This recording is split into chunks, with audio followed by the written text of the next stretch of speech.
Your Holiness, I have a couple of questions. Yes. I'm not sure. Firstly, why do you think your community is still persecuted in Pakistan? Pardon? Why do you think your community is still persecuted in Pakistan when you don't seem to pose a threat? Why do I think we are being persecuted in Pakistan? Yes. When? And secondly, when British politicians raise the issue with the Pakistani government or officials, do you think does it make any difference? Does Britain make any difference to this persecution? Do you think British government is ruling Pakistan? No. But when an MP or something says... Yes, they have been doing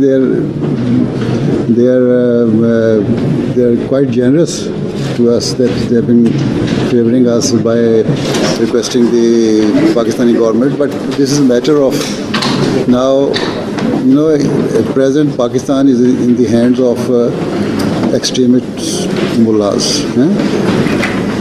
And these mullahs they don't have their political value, but they have their nation's value, their street value. The pulpit of the mosque is in their hands. So they can incite the public whenever they like, with all the wrong things they want. So this is the fear of the politicians, and because of that, because there's, for this I will have to explain you the difference between us and the other Muslim sects. And because of this, they are against us. They have enacted a law in 1974 against us by excluding us from the Muslim community. But that is only for the purpose of law and constitution. So I don't think any government will ever dare to repeal this law.